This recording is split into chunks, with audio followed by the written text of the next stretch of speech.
양쪽에서 줄을 잡아당겨요. 침팬지 둘이서 잡아당겨, 딱 잡아당기면 세 알과 한 알 내려오게 바꿨어요. 세 알 잡은 놈은 너무 좋아하겠죠. 우와, 이거 웬 떡이야, 두 개 아니고 세 개네. 하나는 씩씩거리겠죠. 세 개 받은 놈은 바로 입에다 털어놓고 가버렸습니다. 다시는 불러도 오지 않았습니다. 3살 아이에게 똑같은 실험을 했는데 3개의 과일을 잡은 아이가 세 알 쳐다보고 친구 보고 세 알 쳐다보고 친구 보더니 하나 3살입니다. 딱 잡아서 하나 주더래요. 협력은 지속됐습니다.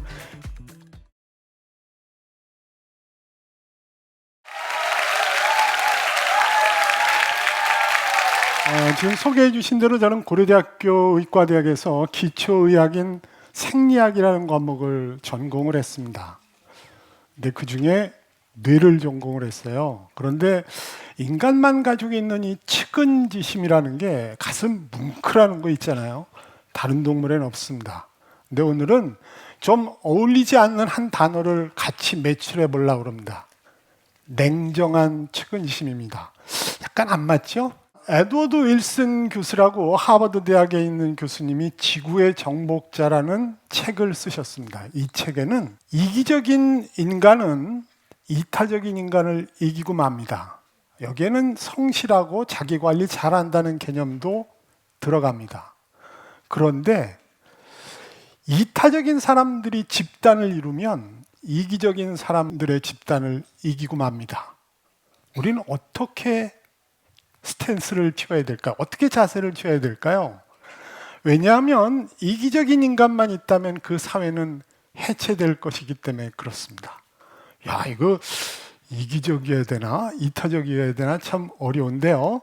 아주 유명한 책자 하나를 말씀드릴까요? 리차드 도킨스 선생님이 쓴 이기적 유전자라는 책 이리저리 들어보셨을 거예요. 이 이기적인 유전자에 있는 내용을 보면 지렁이서부터 사람까지 하는 모든 행동, 생명체가 보이는 행동은 다 이기적인 인간이 만든 내용들, 그런 행태이기 때문에 다 이기적입니다. 우리가 만들어 놓은 도덕적인 잣대로 옳다 그르다를 얘기할 수 없는 수준이에요. 생존 경쟁입니다. 그런데 유전자가 만든 최고의 걸작품, 여러분입니다. 지렁이보다는 여러분들이 훨씬 월등하지요. 여러분들이 가지고 있는 최고의 장기는 뇌입니다. 이 인간의 뇌가 이기적 유전자와 배치되는 생각을 했어요. 바로 어떻게 불쌍해서 측은지심이지요. 남을 위해 봉사 배려하는 것도 다르지 않습니다. 한 수 더 뜹니다. 남을 위해 내 목숨을 버립니다. 희생하는 거죠. 정말 기가 막힐 노릇입니다. 이기적 유전자가 보면. 도대체 우리 뇌의 어느 부분이 이런 생각을 할까요? 1848년 미국 철도공사 중에 피니어스 게이지라는 분이 사고를 당했습니다. 폭파 사고였나 봐요. 1m짜리 철봉이 머리를 뚫고 지나갔습니다. 안타깝죠? 근데 천만다행입니다. 목숨을 건졌습니다. 목숨을 건지셨는데 이분이 보인 행동은 정말 그렇게 남을 잘 배려하고 측은지심 가지고 있던 분이 완전히 동물이 됐습니다. 이기적인 사람으로 변해간 것이지요. 뇌 어디에서 저런 측은지심이 나타날까라는 힌트를 주는 것 같지 않나요? 들여다보겠습니다. 저기 있는 엑스레이 오른쪽에 있는 것을 보면 전두엽이라고 앞쪽에 있는 뇌가 손상됐어요. 물론 눈도 하나 잃어버렸지요. 실제로 이 환자분은 어떤 뇌과학자보다도 많은 뇌 정보를 우리에게 주고 가셨습니다. 전두엽은 인간다움을 우리에게 준다라는 뜻입니다. 하나 더 볼까요? 이타심 관련되는 뇌 부위가 편도체라는 데가 있어요. 어렵지만 뇌 저기 있나 보다라고 생각하십시오. 여러분들 다 가지고 계세요. 감정과 공감 능력을 발휘하는 곳이기도 합니다. 괜찮죠? 실제로 이타적인 사람은 이 편도체가 큽니다. 그리고 공감 능력이 떨어진다고 알고 있는 여러분들이 잘 아시는 소시오패스, 그런 사이코패스 환자분들은 안타깝게도 평균보다 좀 작아요. 좀 안쓰럽죠. 그 사람은 밉지만 그 속을 잘 들여다보면 그냥 편도체가 작았던 거예요. 지금 말씀드렸던 이 남을 향한 이타심, 아까 피니어스 게이지가 사고 후에 잃어버렸던 그 마음은 실제로는 리차드 도킨 선생 등이 얘기했던 이기적인 인간, 이기적인 유전자라는 형태에서 약간 벗어나는 듯해요. 새로운 개념을 하나 정립했습니다. 바로 이타적 밈입니다. 인간의 몸은 유전자가 만들지만 문화를 만드는 것은 밈입니다. 그중에 이타적인 속성의 형태를 우리가 이타적 밈이라고 지금 정의하고 가고 있는 중입니다. 이 측은지심이라고 하는 이타적 밈이 전파되는 과정을 하나 말씀드리겠습니다. A가 배고픈 B에게 쌀을 주었습니다. 그럴 수 있죠. 그리고 B는 형편이 좀 좋아지면 자기보다 좀 못한 옆에 있는 분에게 아마 쌀에다가 고기를 얹어 주실 거예요. 이 움직임, 무형의 이 움직임이 바로 이타적 밈입니다. 어렵지 않은 개념이죠. 실제로 이 박수받아 마땅한 여러분들이 가지고 계신 그 정말 뭉클한 측은지심은 실제로는 A, B, C라고는 세 명의 등장인물에게 혜택을 준 것 같아요. 문제 하나 낼까요? 여러분들은 A, B, C 중에 누가 가장 혜택을 받다고 생각하십니까? 처음 시작한 A일까요? 아니야, C가 고기까지 얹어서 받았잖아 라고 생각하실 것 같은데 답하지 마십시오. 답하지 마십시오. 어떤 답을 하시건 오답입니다. 미안하지만 A, B, C는 모두 세상을 떠나 지구에 있지 않으실 거고 실제로 여러분들 오른쪽 주머니에는 이기적 유전자가 그리고 왼쪽에는 이타적 밈이 있고 살아있는 동안 열심히 뿌리다가 허련히 사라지십니다. 안타깝지만 우리는 그냥 전달체일 뿐인 것이죠. 주인은 유전자와 밈이었다는 거예요. 억울하지만 어떠겠어요. 그냥 살아야 됩니다. 지금 이 이득 본거의 답은 없었다는 겁니다. 한 예를 더 들을까요? 지금 이 그래프는 대한민국의 장기 기증 희망자의 회색, 바로 누적 명수를 보여주고 있는데 실제로 저 2008년에서 2020년 사이에 갑자기 그래프가 확 올라가지 않나요? 무슨 사건이 있었을까요? 바로 이 가파르게 올라가는 시점에 여러분들이 잘 아시는 김수환 추기경님이 선종하셨습니다. 그때 2009년 돌아가시면서 신문지상에 알려지기 시작했죠. 오! 추기경님이 장기 기증을 하셨대. 대한민국 국민 모두 따라쟁이했습니다. 이타적 밈 감염된 거죠. 너무도 괜찮은 사항이라고 생각합니다. 봉사나 배려는 측은지심을 포함하여 모두 소통을 통한 협력이라고 생각하지 않으세요? 저는 여러분들한테 이걸 전달하고 싶습니다. 다시 저 먼 옛날로 돌아가 볼까요? 네발 짐승은 끝도 없이 땅만 쳐다보고 뭐 좀 먹을 거 없나 이러고 돌아다니고 있다가 400만에서 500만 년 만에 겨우 직립에 성공했습니다. 땅을 보던 네발 짐승은 싫으나 좋으나 상대방의 얼굴을 보기 시작했어요. 소통이 시작됐지요. 앞다리는 자유로운 손으로 변해가게 됐고 협력을 할 수밖에 없게 됐습니다. 실제로 우리 직립은 소통과 협력의 단초를 제공한 셈이에요. 어찌 보면 인간이 협력하거나 봉사한다는 게 필연적인지도 모르겠어요. 침팬지와 세 사람의 다른 점에 관련되어 있는 네이처지에 있는 연구 결과를 하나 보여드릴까요? 실제로 침팬지가 실험을 했습니다.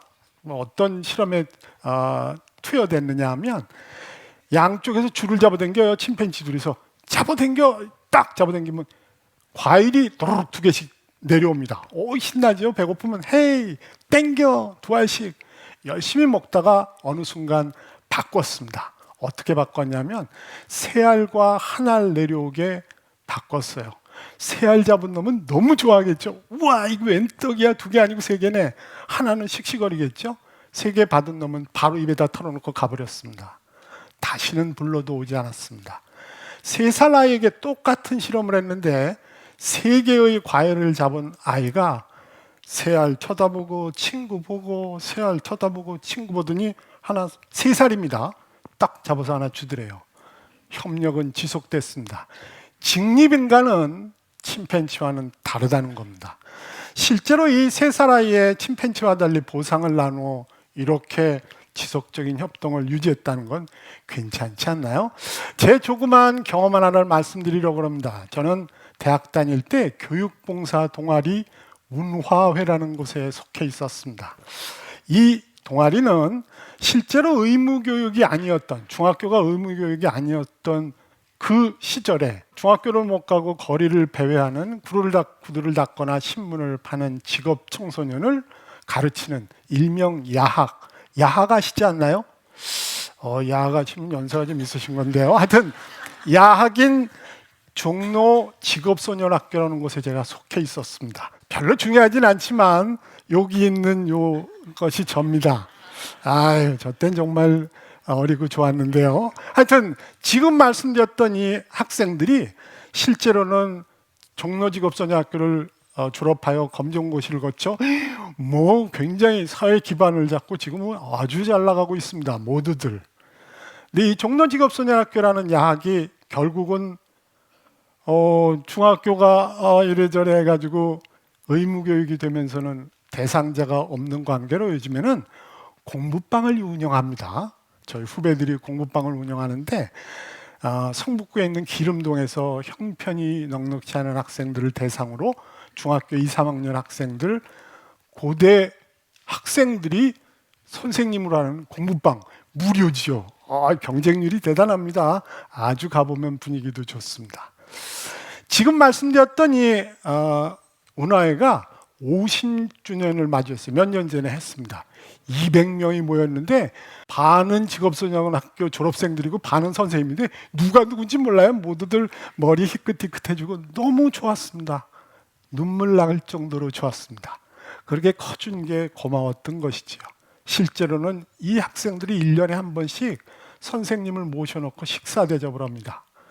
눈물 있는 대로 쏟습니다. 고맙기도 하고 솔직히 제 심정은 그렇습니다.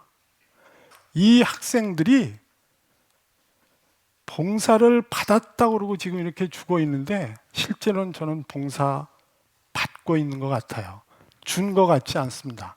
평생을 두고 이 모임이 어찌 보면 1년에 한 번 저 모임에 가서 그 학생들과 만나는 게 가장 큰 즐거움이에요. 봉사는 하는 게 아니고 주고받는 거라고 생각합니다. 소통과 협력, 아주 간단한 일 같지 않으세요? 실제로 어두운 터널 지날 때 밝은 빛으로 소망해 준 선생님이라고 저 플랜카드에 쓰여 있는데 저 중에 어떤 학생은 이 얘기까지 해요. 자기가 신문 팔고 구두 닦을 때 속에다 흉기를 가지고 다녔대요. 품속에다. 자기를 해코지 하는 사람 해하려고 그랬다는 거죠. 근데 그런 마음이 굴뚝 같은 순간에도 선생님 얼굴을 떠올리면서 결국 꺼내지 않았대요. 야, 이건 진짜 뭉클한 저에게는 큰 즐거움이었습니다. 냉정한 이타주의자라는 책이 있어요. 실제로는 그냥 열정에 마구제비로 그렇게 봉사한다고 꼭 좋은 거 아니라는 것이지요. 어떻게 생각하시나요? 조금 더 들어가 볼까요? 아주 중요한 과학 잡지인 사이언스지라는 곳에 선택어업과 균형어업이라는 논문이 나왔어요. 이게 한국말인데도 뭔 얘기인지 모르겠죠? 뭘 균형을 잡는다는 거예요 도대체? 그물코가 큰 그물로 큰 물고기를 잡아라. 그러면 작은 물고기는 연약하고 불쌍하니까 풀어줘라. 여러분들 여기에다 대고 박수 안 치시겠어요? 지구상에 누구든 다 박수를 칠 겁니다.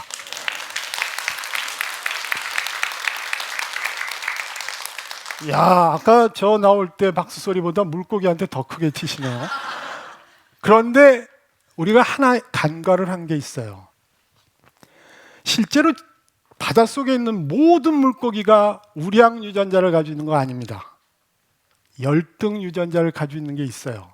다시 말하면 이렇게 계속 잡아제끼면 바닷속에 있는 우량 유전자를 가진 우람한 고기들은 다 잡아먹고 바닷속은 열등 유전자뿐인 황폐화가 시작될 것입니다. 우린 박수 친 적밖에 없는데, 그죠? 박수! 불쌍해! 잘한다! 전부 다 짝짝꿍하고 있는데 몰랐던 거예요. 이 논문에서 제안한 건 균형어업입니다. 작은 그물코로 큰 물고기, 작은 물고기 할 것 없이 일정량만 잡아라. 그럼 바닷속은 건강해질 거다라는 얘기입니다. 야, 이거 뜨끔하지 않나요? 박수 친 것도 죄냐? 그렇게 생각하실지 모르겠는데 실제로 2012년에 나왔던 이 논문에 11년 후인 올해 이런 논문이 나왔습니다. 물고기가 작아지고 있다. 야, 이거 진짜 작아졌습니다. 지금 말씀드리고 있는 이 측은지심이라는 것, 여러분들이 집에 반려동물 키우시고 또 마찬가지로 지금 말씀드렸던 선택 어보시고 하시는데 그런 모든 것들이 일견 딱 느끼기에는 좋아 보여도 자칫 측은지심이 똑똑하지 않으면 이웃의 인류의 어찌 보면 자연 생태계까지 다 베풀어질 수 있는 그런 측은지심이냐는 장담할 수 없습니다. 야, 진짜 봉사 배려도 쉽지가 않네요. 너무 짜증납니다. 어쨌건 제가 말씀드리고 또 넘어갑니다.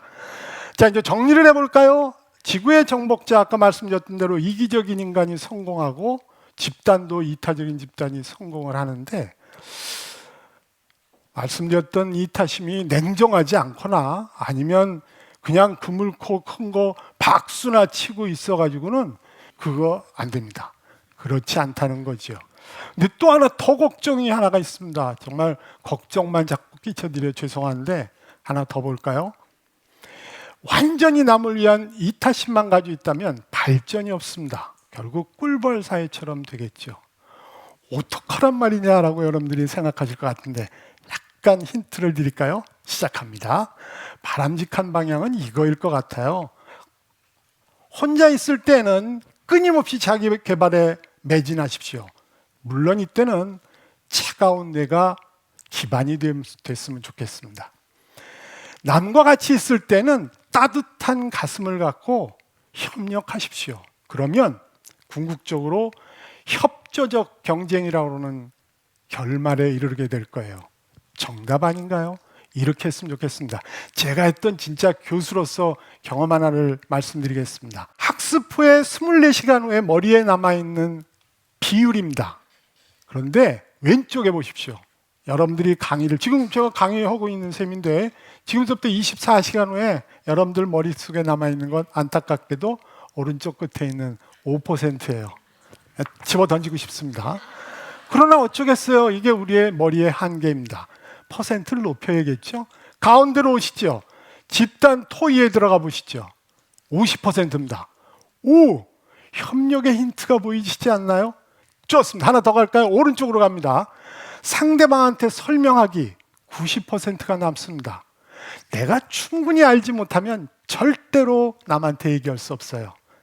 아이들에게 공부해라 하시지 말고 너 공부해서 나한테 설명해 줄래? 신나서 공부해가지고 떠들 겁니다. 90%입니다. 남는 장사 아닌가요? 자, 오늘은 제가 뇌과학자로서 감히 뇌의학자가 인지 파트, 어찌 보면 측은지심 같은 말씀을 드렸는데 부족한 점이 있었지만 그래도 냉정해야 될 필요가 있다고 생각되어 이 주제로 설명드렸습니다.